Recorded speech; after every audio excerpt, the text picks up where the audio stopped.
ನೀವು ಈ ತರ ಪ್ರತಿಯೊಂದು ನಮ್ಮ ಮುಸ್ಲಿಂ ಸಮಾಜವನ್ನು ಒಂದು ಗುರಿ ಇಟ್ಟು ಪ್ರತಿಯೊಂದು ಏನಾದರೂ ಒಂದು ಹೊಸ ದಿನದಿನಲ್ಲೂ ಯಾವುದಾದ್ರೂ ಒಂದು ಅಜೆಂಡಾದಿಂದ ನಮ್ಮಲ್ಲಿ ನೀವು ಯಾವುದಾದ್ರೂ ದಬ್ಬಾಳಿಕೆ ಮಾಡ್ತಾ ಇದ್ದೀರಿ. ಆದರೆ ನೀವು ನಮ್ಮ ಬಾಬರಿ ಮಸೀದ್ ಕಿತ್ಕೊಂಡ್ರಿ, ನಾವು ಸುಮ್ಮನಿದ್ದೀವಿ.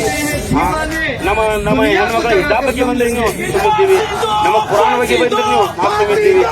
ಆದರೆ ನಾವು ಯಾರಿಗಾಗಿ ಜೀವಿಸ್ತಿರುವ, ಯಾರಿಗಾಗಿ ನಾವು ಈ ಭೂಮಿಯಲ್ಲಿ ಇದ್ದೀರೋ ಅಂದ್ರೆ ಅವ್ರ ಬಗ್ಗೆ ಹೇಳಿದರೆ ನಮ್ಮ ತಾಳ್ಮೆಯನ್ನು ಪರೀಕ್ಷೆ ಮಾಡಕ್ ಹೋಗ್ಬೇಡ್ರಿ. ಮಾನ್ಯ ಮೋದಿಯವರೇ, ನಮ್ಮ ತಾಳ್ಮೆಯನ್ನು ಪರೀಕ್ಷೆ ಮಾಡಕ್ ಹೋಗ್ಬೇಡ್ರಿ. ನೀವು ನಮ್ಮ ಇತಿಹಾಸ ನಿಮ್ಗೆ ಗೊತ್ತಿದೆ, ನಮ್ಮ ಮುಸ್ಲಿಮರ ಇಸ್ಲಾಂ ಬಗ್ಗೆ ಒಳ್ಳೆ ತರ ಇತಿಹಾಸ ಗೊತ್ತಿದೆ. ಆದ ಕಾರಣ ನಮ್ಮ ಇತಿಹಾಸ ತಿರುಗಿ ಮತ್ತೊಮ್ಮೆ ಮಾಡುವ ಅವಶ್ಯಕತೆ ಇಲ್ಲ ಅಂತ ನಾವು ಭಾವಿಸ್ತೀವಿ. ಯಾಕಂದ್ರೆ ಈ ದೇಶದಲ್ಲಿ ನಮ್ಮ ಕಾನೂನು ಎಲ್ಲಕ್ಕಿಂತ ಶ್ರೇಷ್ಠ ಇದೆ. ಆದ ಕಾರಣ ಕಾನೂನಿಗೆ ಗೌರವ ಕೊಟ್ಟು ನಿಮ್ಮ ಕಾನೂನು ಮೂಲಕ ನಿಮ್ಮಲ್ಲಿ ನಾವು ಈ ಮನವಿ ಮೂಲಕ ನಿಮ್ಮಲ್ಲಿ ಬೇಡಿಕೊಂಡಿದ್ದೇವೆ.